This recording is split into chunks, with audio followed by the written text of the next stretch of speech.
Welcome back to the channel, everyone, and today I'm standing in front of my 1954 Ford F100 Mopar edition. Now you guys might be going, okay, what's going on with the whole Mopar thing? Well, let me explain. This is in fact a true 1954 Ford F100. It does have all Ford running gear, so nothing Mopar underneath the hood, nothing in the drivetrain, nothing like that, but the color. If you haven't figured it out already, it is the color. Yes, plum crazy purple. So I will be very honest, when I first saw this vehicle for sale online, looking at the pictures, I was like, man, that's a lot of purple.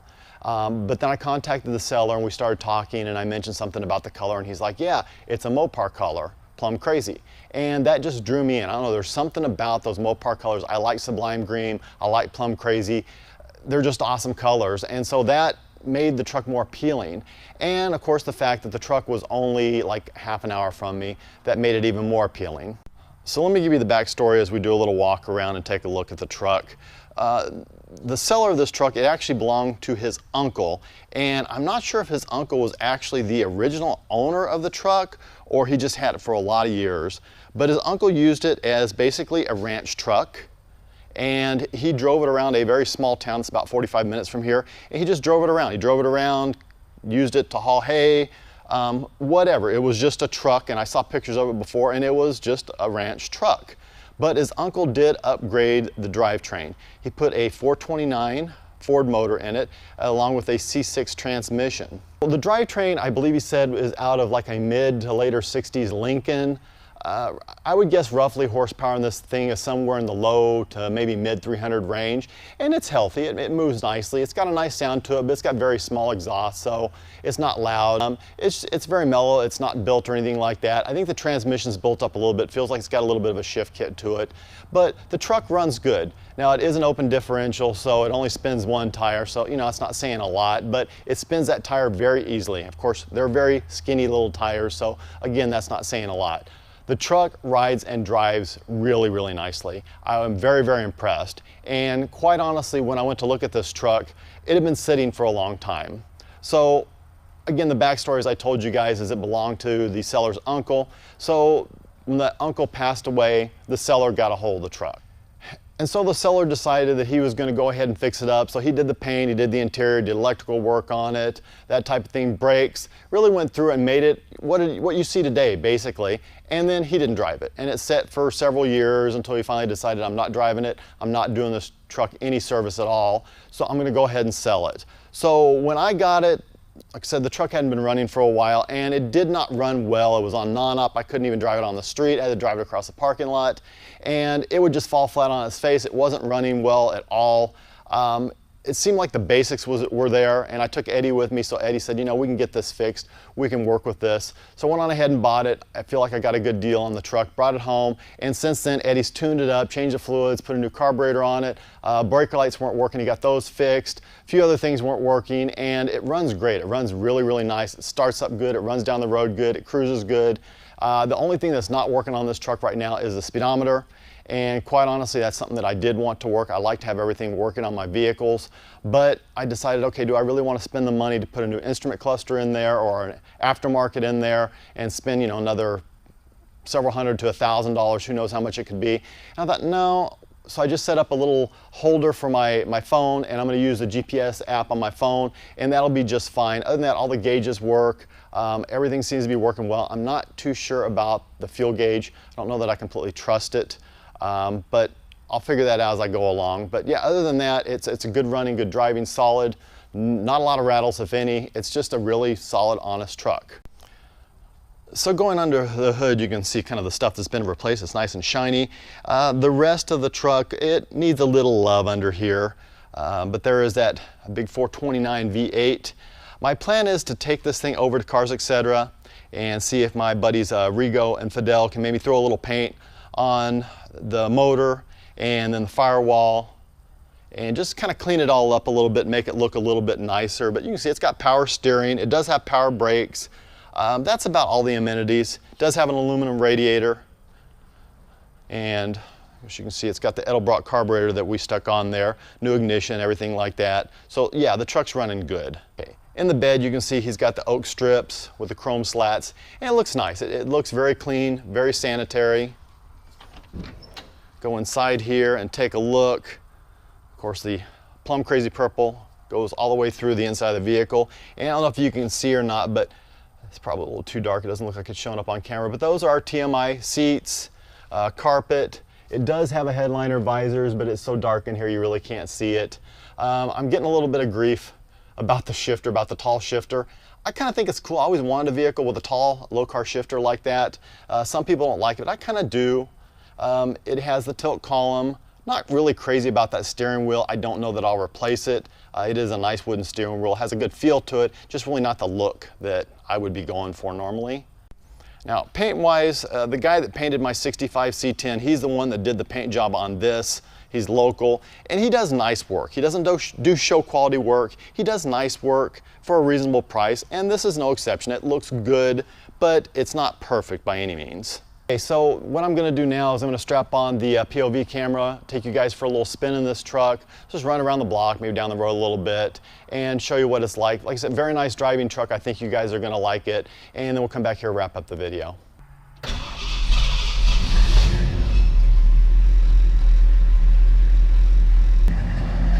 So yeah, you can hear it's mellow. It's got mellow, and it's got the small little tips there. So, but I'll let it warm up a minute and take it out and run around the block. All right. Took me a minute to get organized, but now we're cruising.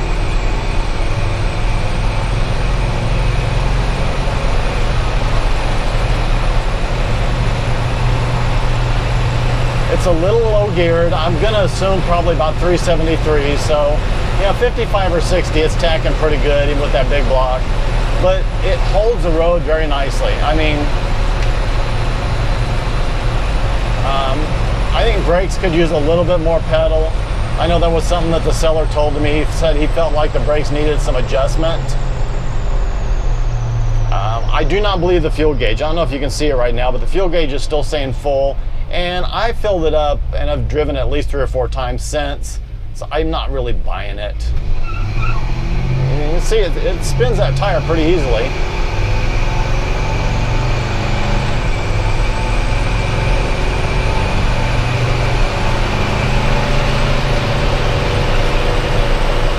You know, with modern vehicles, you feel like you should have one more gear right now.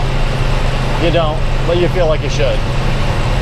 This wing window's kind of, oh, there it goes. I was able to get it closed. It was open just a little bit, get a little wind whistling through, but really, overall, it's a pretty tight truck. Not a lot of rattles, not a lot of noises, and we're cruising about 62 right now.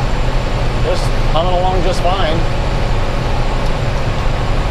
I do notice this truck runs really cool with that aluminum radiator or what, but it takes a long time for like the temperature gauge to really come up.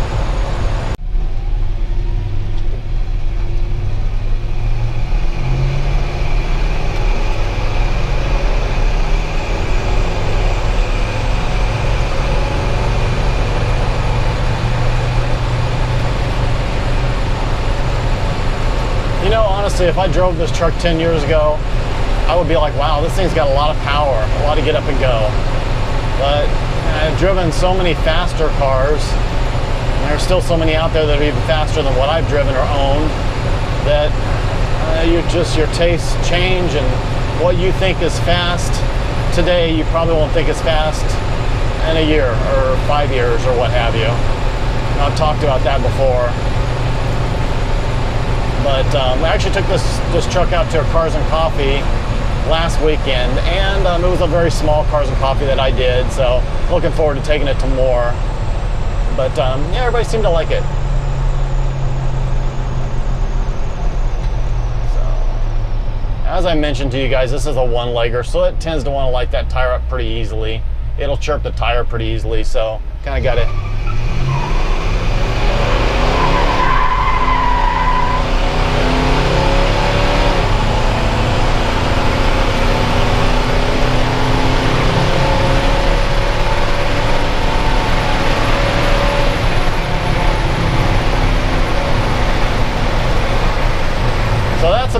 far as I've ever pushed this truck. I don't think I'd ever want to push it any farther.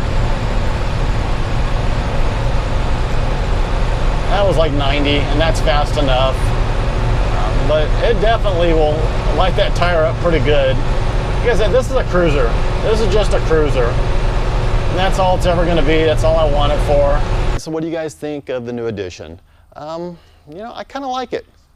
I kind of like it. I've had it now for a couple of months. It's taken a little while to get the video up just because trying to get it all street legal and everything worked on it, and you know, to the point where it's comfortable and safe to drive and legal to drive. So, but yeah, I kind of dig this truck. Now, I don't think it's going to be a forever keeper.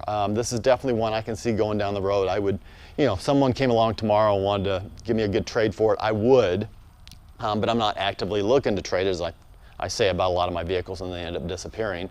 Initially, when I got it, one of the things that I wanted to do, turn the camera around here, is I wanted to lower the stance maybe about another inch front and back. I like the rake of it, and I wanted to go with like the same solid style wheel, but maybe black instead of the chrome, with the chrome hubcaps, and you know, maybe do an offset like a 7 up front and a 9.5 in the back with a little wider tire in the back, give it that look. But I always get really excited when I first get a vehicle and I'm thinking, okay, I want to do this and this and this, and then the reality sets in, I move on to the next flavor. And so I think basically all I want to do is just get under the hood cleaned up and painted, and then that'll be it. This will be a nice, very presentable, very clean truck, appeal to a lot of people. You know, different wheels and tires would definitely set it off, I know, and I certainly could even do that.